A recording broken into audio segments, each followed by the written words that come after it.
Pumunta ako ng Cebu, hindi para makipag-business meeting kundi dahil kay Claire. Nabalitaan ko na wala na sila ng boyfriend niya. Maybe she already realized that I'm the one for her. We talk about you. How? How could I get rid of you?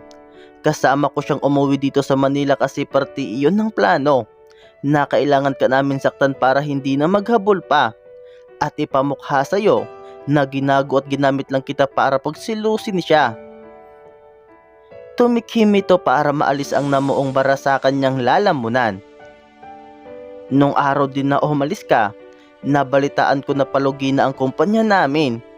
Si Daddy, nalulung siya sa sugal. Lahat ng ari-arian namin na ipatalo niya. Araw-araw pala ay pinupuntahan kami ng bangko para sabihin na kukunin na nila ang mga bahay at lupa namin. Halos dumugo ang labi ko dahil sa diin ng kagat ko para pigilan ang mga luha na nagbabadyang lumabas sa mata ko. Kumuyom ang kamay ko dahil sa mga sinasabi niya na halos malukot ang damit na hawak ko dahil sa diin yon. Ngayon sa mismong labi na niya lumalabas ang mga revelasyon.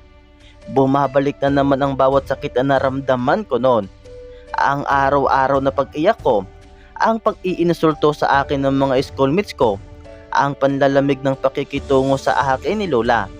At ang mas masakit pa, naaalala ko na naman ang araw na pagmamakaawa ko sa kanya. Ang pagpapaalis niya sa akin, ang hindi niya pag-ako sa anak ko. Lahat yun bumabalik na naman. Ang hirap.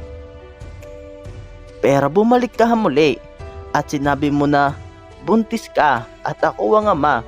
Hindi ko alam kung ano ang mararamdaman ko. Nalito ako. Palugi na ang kumpanya namin. Walang-wala na kami. Maski ako ay walang kasiguraduhan ng kinabukasan. Kaya mas minabuti mo na ipalaglag ang anak ko? Ganon ba? Matapang kong saad. Right, ang daming paraan. Hindi naman namin nahangarin ang marangyang buhay. Hindi namin kailangan yon.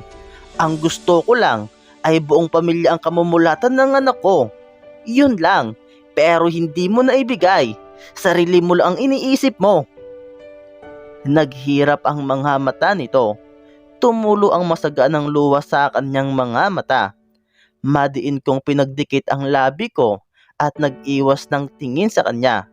Yumuyugyug ang mga balikat nito at may mga munting hikbi na rin na lumalabas sa bibig niya. Ilang minutong ganoon ang itsura niya. Nakakuyom na rin ang mga kamay niya na nakaharang sa gilid ko. Pinilit ko na isipin kaya kong bigyan ng magandang buhay ang anak natin. Sinikap ko. Pero Melissa, paano ko magagawa yon? Lumaki ako sa mayamang pamilya. Hindi ako ang nagbabatak ng katawan para lang may makain. Isang pitik ko lang ay andyan na agad ang kailangan ko. Paano ko kayo bubuhayin kung maski ako? Hindi ko alam kung paano ko bubuhayin ang sarili ko. Inihilamos nito ang isang kamay sa mukha. Ngunit kaaalis lang niya ng kamay niya ay agad na tumulo ang luha sa kaliwang mata nito. At kung panagutan ko man si Red, paano kung hindi ako magtagumpay? Ayokong pagdating ng panahon, sisihin ako ng anak natin dahil hindi ko na ibibigay sa kanya ang pangangailangan niya.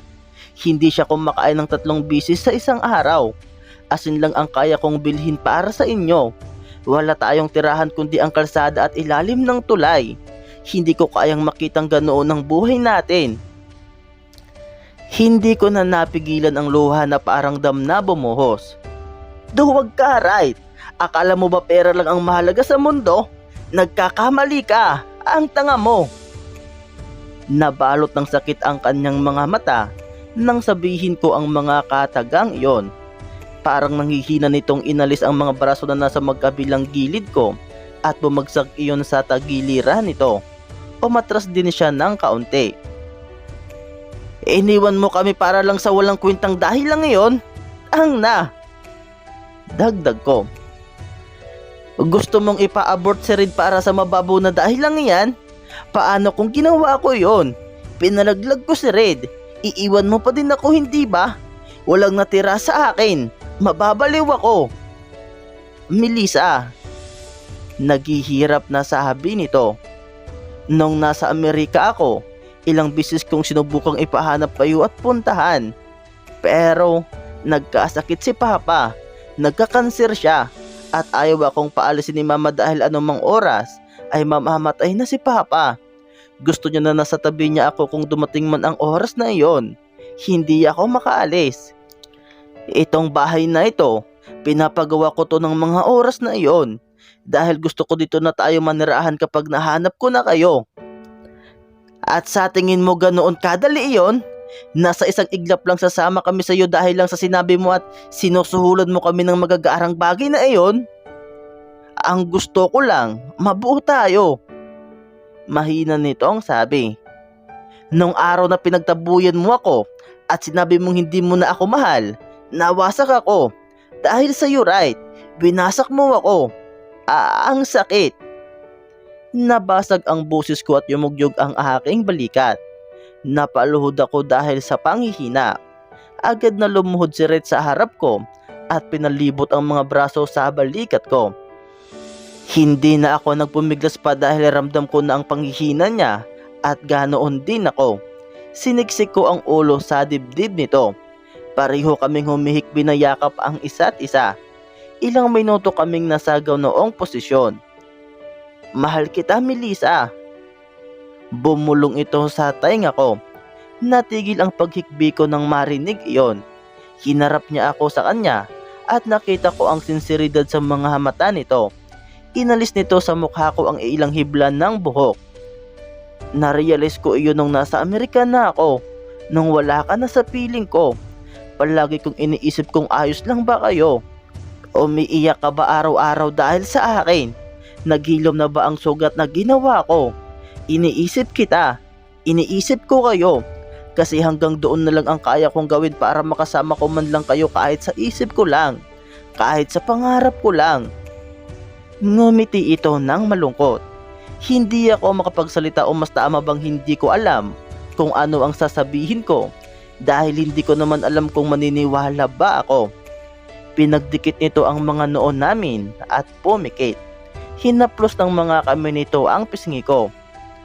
Maniwala ka, please. Hindi si Claire ang totoo kong mahal.